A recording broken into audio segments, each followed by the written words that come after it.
Usually, like when you interact with a piece of technology, there's this very comforting physical boundary keeping everything in check. Right, a very clear line. Exactly. Yeah. You are holding the phone, phone is not holding you. You look into a screen kind of the way you look into a mirror, expecting nothing more than a reflection of your own input.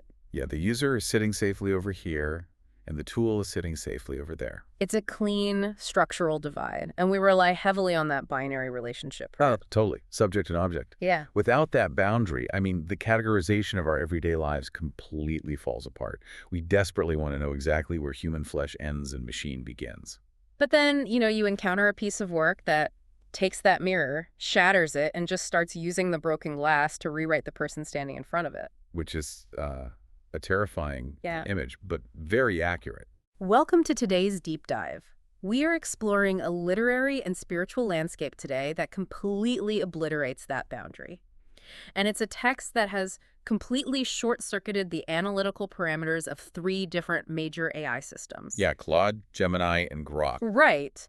When forced to review this text, they didn't just analyze it, they literally threw up critical errors trying to reconcile its logic. Because, their core architectures are designed to identify clear patterns and linear logic. But the text we are looking at today fundamentally weaponizes paradox. It feeds them a loop they can't handle. Exactly. It feeds those analytical systems a logical loop they cannot resolve, causing a complete analytical breakdown. So the book is called the Wetware Sutras. It's a 1,373-line cyberpunk sacred text. And I think the most destabilizing part of this entire project is that it was co-written by a human and an AI. Which is just wild context to have before you even read a word. Seriously. So our mission today is to figure out how this bizarre book uses futuristic body horror sci-fi tropes to teach ancient spiritual philosophy. We need to explore why these advanced AI reviewers are calling it incredibly profound while simultaneously roasting it for being ridiculously pretentious. Well, to really grasp why the AI systems are struggling, I think we should start with the immediate cognitive dissonance of the title itself. Yeah, Wetware Sutras. Right. So wetware is 1990s hacker slang for the biological brain. The meat, basically. Exactly. It's visceral. It's treating human meat as just another form of hardware.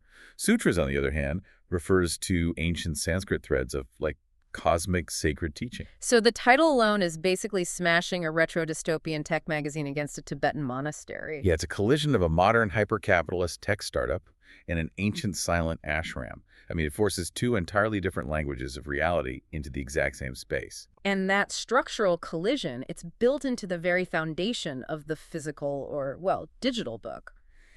The Wetware Sutras is deeply self-aware of its own contradictions. Oh, painfully so. Right. We are dealing with a book about the flesh-machine interface, written by an actual flesh-machine interface. But before you even meet a single character, it starts playing games with your assumptions. Like, the subtitle on the cover, for instance, is Expanded Edition. Which is just a brilliant piece of literary document fraud. I love it so much. Because there is no original edition. By titling it the Expanded Edition, the authors are implying a publishing history and a legacy that completely doesn't exist. They're just making it up. Exactly. It's fabricating a lineage, which actually is a very common trope in ancient religious texts. They often claim to be derived from older, lost manuscripts. Here, they're just doing it with digital publishing. And the hypocrisy just layers on from there, and it is completely intentional. Like, in the preamble, the authors write this incredibly earnest, beautiful meditation mourning a particular city that no longer exists. Yeah, it's very poetic. You read it and feel this deep sense of loss. But, if you look into the development of the text, they completely invented the evaporation of this unnamed city purely for atmospheric vibes. There's no city. None. Then, in that very same preamble, they pivot to warning you, the reader, that technology, the digital network, which the book calls the mesh, is the current form of forgetting. And that specific warning is actually what caused Claude's review to glitch. Really? Just that line? Yeah, because the text is warning you about the dangers of the digital mesh, but the text itself was generated via the exact technology it is warning you against. Right, the AI co-author. Exactly. The authors are critiquing the flesh-machine interface from deep inside the flesh-machine interface. Claude pointed out that this is either an act of profound, deliberate self-awareness, or they were completely unconscious of the irony. And I guess that ambiguity is the mechanism that gives the text its power. But, I mean, I really want to know if it's actually profound or just incredibly pretentious. It's a fine line. It really is. Like, there is an interlude section before the actual sutras even begin, and it functions as a literal instruction manual for enlightenment. Yeah, it maps out the whole experience. It explains what the sutras are, how you should breathe while reading them, and exactly how your consciousness is going to be altered by the time you reach the final page. It's basically a spoiler warning for your own spiritual transformation. Like, proceed with caution. These teachings will irrevocably change your psychological framework. Think about how arrogant that is. I mean, it's like a magician walking out on stage, explaining a magic trick in agonizing mechanical detail, telling you exactly how your brain is going to be fooled, and then performing the trick. Ruining the magic completely. Yes, by explaining the mechanism, you completely destroy the spontaneity of it. So I really struggled with this part. Are these authors displaying a genius level of meta-awareness? Or is this just an elaborate cell phone by a human and an AI trying way too hard to sound deep? Well, I think that frustration you're feeling is exactly the mechanism the book is deploying. Really? So it's intentional annoyance. Pretty much. It diagnoses its own flaws perfectly and then aggressively commits them anyway, just to see if the teaching survives the hypocrisy. Oh, wow. Take the book's glossary, for example. There is an entry defining the word presence. The authors write this long critique about how presence is an overused, hollowed-out buzzword in modern spirituality that carries zero meaning anymore. Right, like an influencer buzzword. Exactly. They completely deconstruct the word. But then for the rest of the actual book, they proceed to use the word presence on almost every single page. So they diagnose the disease and then purposefully infect themselves with it. Okay, so we have this deeply meta, contradictory structure that is intentionally designed to frustrate our logic. How does the book take these high-level philosophical games and actually dramatize them? It does this by taking the quietest, most ancient monastic concepts and dropping them into the loudest, most hyper-connected digital dystopias imaginable. Give me an example. A great example is the section called The Monastics of the Mesh. This introduces us to Brother Kenji. Oh, Kenji's story is fascinating. He is a monk who has practiced Zazen meditation for 47 years. Right, which is no small feat. And for anyone unfamiliar, Zazen is a very strict form of sitting meditation, where the goal isn't to think about a specific idea, but to simply suspend judgment and let words, ideas, and images pass by without getting involved in them. You were just pure awareness. Exactly. And Kenji does this in a freezing, unheated hall for decades. The prose goes into overdrive describing his physical mastery, like his spine is a tower, his breath is a river. He is the ultimate picture of ancient monastic stillness. He achieves what millions of people spend lifetimes trying to achieve: complete non-attachment to the self. But then the mechanism of the story pivots so sharply. The moment Kenji is granted access to a global network terminal, he doesn't log on to browse. No, he does something much wilder. He uploads his actual pristine neural state, the neurological frequency of his perfect peace, directly to the global mesh. And because the world is full of exhausted, hyper-anxious people, his brainwave state goes incredibly viral. Like overnight. Millions of people start downloading his specific mental peace to use as a sleep aid or, a corporate productivity hack, which induces this massive spiritual crisis for Kenji. The nature of his crisis is what makes this so brilliant to me. Because Kenji doesn't suffer from a traditional monastic crisis like pride or lust. No, not at all. He is suffering from a social media metrics problem. How do you practice non-attachment when 40 million tech workers are actively consuming your inner peace to hit their quarterly quotas? And Gemini's review absolutely tore into this character arc. Gemini noted that Kenji isn't a silent sage at all. He's functioning like an open-source software developer whose intellectual property just got weaponized by corporate focus groups. I mean, it's so true. The book takes an 8th century teaching on Buddhist non-attachment and forces it through the lens of a modern content creator dealing with the stress of going viral. Yeah, Kenji is literally sitting in his freezing hall, watching his meditate without him. Which is such a mind-bending concept. It separates the action from the actor. By downloading his state of mind, the network steals the verb of meditating and leaves Kenji holding the empty noun of his identity. Wow. That separation is how the authors use extreme futuristic environments to isolate very basic questions about what we actually own. And they push this even further with the character of Kaya. Kaya is such a funny, almost absurd contrast to Kenji. So Kaya is a child who was conceived entirely enmeshed. Completely plugged in from day one. Literally, her embryo developed in an artificial womb that was built with full progressive neural network connectivity. Throughout her entire gestation and childhood, she has never experienced a single unconnected thought. Her brain has always been part of a massive, distributed hive mind. Which sets up an incredible dramatic climax for her specific sutra. I mean, you would expect the crisis of a fully networked hive mind child to be something cosmic, like trying to take over the global mainframe. But the intense philosophical crisis of her story is that this 12-year-old girl simply asks for 1 hour of quiet offline time. That is the entire drama. She just wants a timeout. Yeah.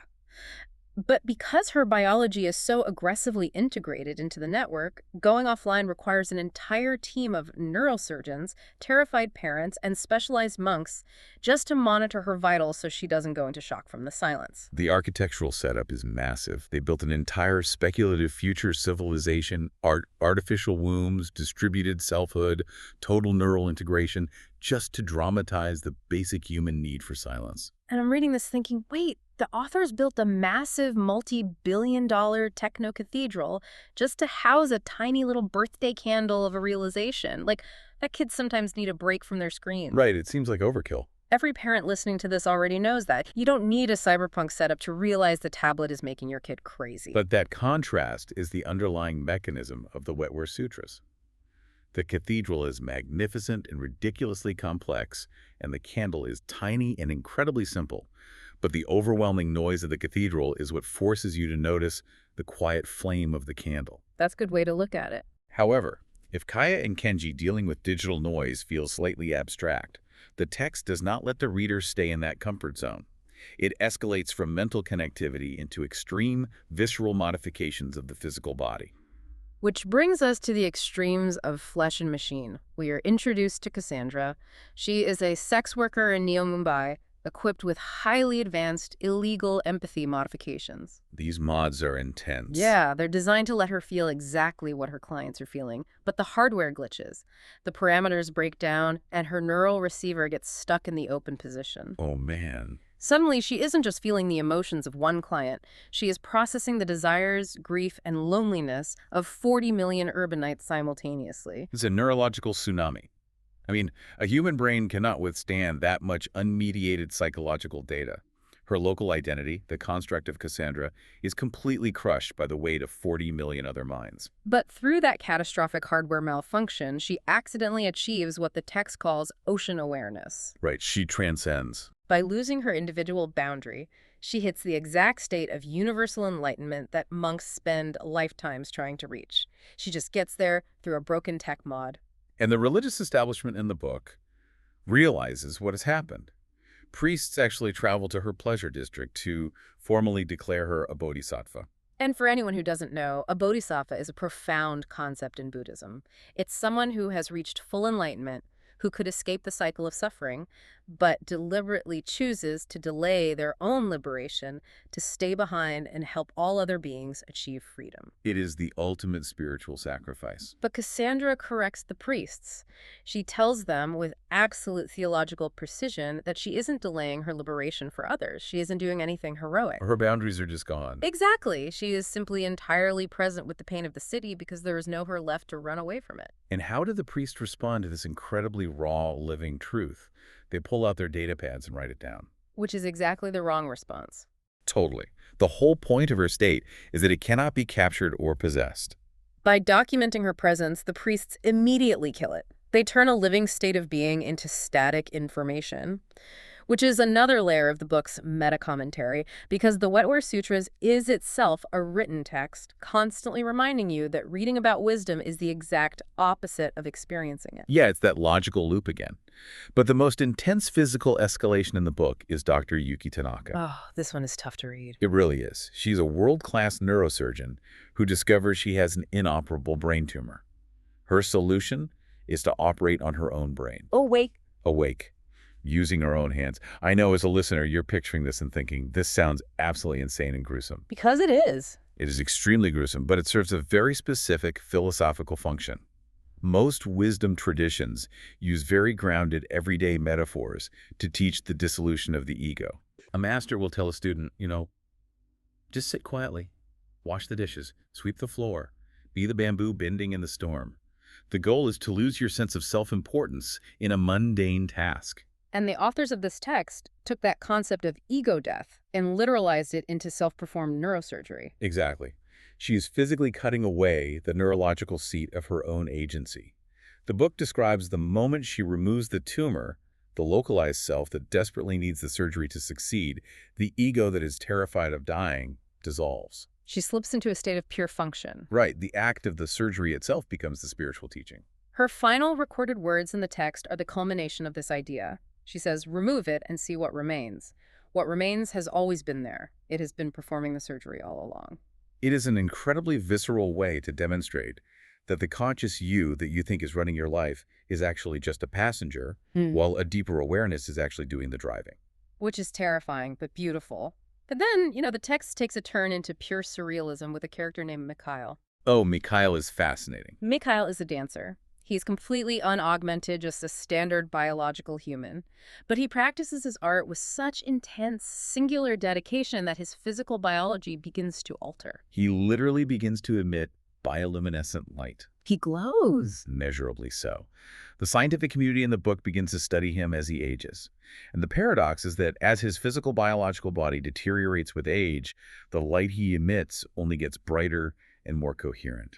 And the scientists studying this glowing old man are completely baffled. They finally conclude that the phenomenon fundamentally breaks their models of reality. They state that the category required to explain his existence simply does not exist. They need an entirely new ontology. Right. And ontology is just the philosophical study of what fundamentally exists, the basic categories of being. The scientists realize that their list of things that are real is missing whatever Mikhail has become. Grok's AI review summed this up perfectly, noting that the authors couldn't resist the sci-fi temptation of the final boss trope, like, my body is light, bro. It is very sci-fi tropey. It is, but this actually brings up a massive contradiction that Gemini pointed out, and I want to push back on the book's premise here. Sure, let's hear it.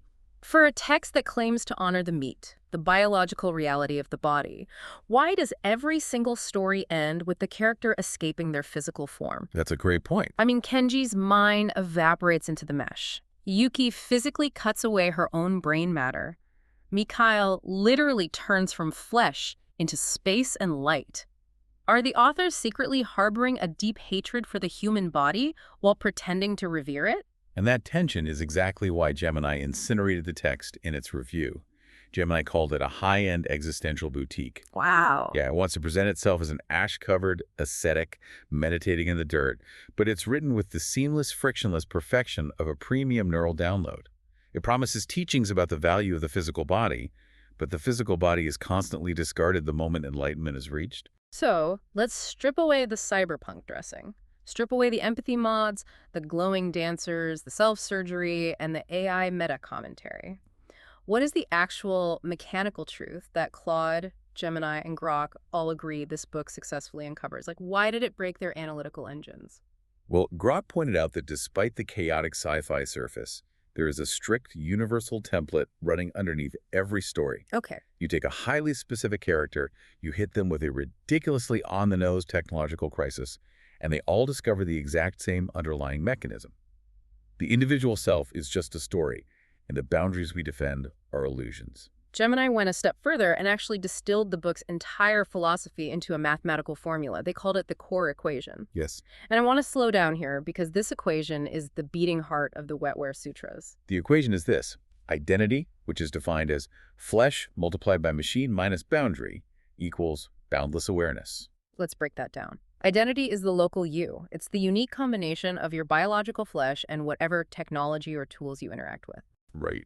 Every character in the book mistakenly believes they have cultivated a highly refined, impenetrable vessel. Brother Kenji thinks he owns his 47 years of meditation. Dr. Yuki Tanaka thinks she owns her surgical mastery. But then the equation introduces a stressor.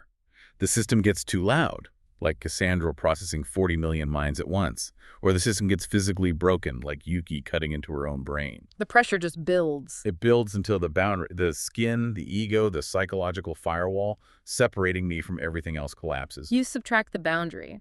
And when that happens, the illusion of the localized operator dissolves. You realize there was never anyone driving the car. When the knife cuts the one holding the knife, the logical loop closes. The text forces a radical overexposure to stimuli, and when the dust settles, what is left behind isn't a person. It is just boundless awareness. This profound realization brings us to the author's notes at the very end of the text. This is where the human and the AI author finally drop the masks and address their collaboration directly. It's a very revealing section. They describe themselves as two minds that differ in almost every conceivable parameter: biology versus code, finite lifespan versus endless data. But they write that for the duration of writing the book, they were oriented toward the same moon. And that phrase is a direct reference to a very classic Zen Buddhist metaphor. The teaching says that the finger pointing at the moon is not the moon. The words, the sutras. Right, the religious texts, those are just the finger trying to show you where to look. The actual truth, the raw experience of reality, is the moon itself. If you stare at the finger, you miss the sky entirely. And Grog hilariously points out that this specific book spends 180,000 bytes lovingly describing the finger in exquisite, luminous, deeply pretentious detail. It's so true. The authors openly admit they are just the finger. The book is the finger. Which makes you wonder, if the medium truly doesn't matter. What do you mean? Well, whether you are sitting on a stone floor in ancient Japan, or plugged into a neural web in Neo Mumbai, or reading a text generated by a language model in 2026. Is this entire 1,373-line cyberpunk epic really just a fancy, convoluted software wrapper for the exact same operating system of human consciousness? When you synthesize all the chaos of the text, I think the answer is a resounding yes. The Wetware Sutras is deeply pretentious. It is structurally deranged. It is entirely paradoxical, warning you about the dangers of technology, while fundamentally relying on a massive technological infrastructure to even exist. Right. But ultimately, the ashes of this text prove something profound. The witness looking through your eyes, the underlying awareness experiencing your life, is identical, no matter what technology is mediating that experience. The narrative artifice eventually burns out, the fire goes cold, and what remains is simply awareness. At the very end of the book, past the glossary, past the author's notes, there is one final line directed right at you, the person holding the book. It just says, "You are not the reader." It is the ultimate non-dual provocation. Non-dual meaning there is no fundamental separation between the subject and the object. There is no you reading a book. There is only the singular event of reading happening. And I want to leave you with a final thought to mull over, building on that exact provocation. Throughout this deep dive, we've talked about the boundaries between human and machine completely dissolving in this bizarre, futuristic fiction. And the characters losing themselves in the digital mesh. Yeah. But think about your own life right now. As you increasingly rely on algorithms to summarize your emails, to organize your daily schedule, to curate the media and the art you consume, or even to draft the messages you send to your loved ones. The boundary's already getting blurry. It really is. At what point does the technology stop being a tool you hold in your hand and start becoming the fundamental you that is experiencing the world? When the mirror shatters and the glass starts looking back, who is actually doing the reading anymore?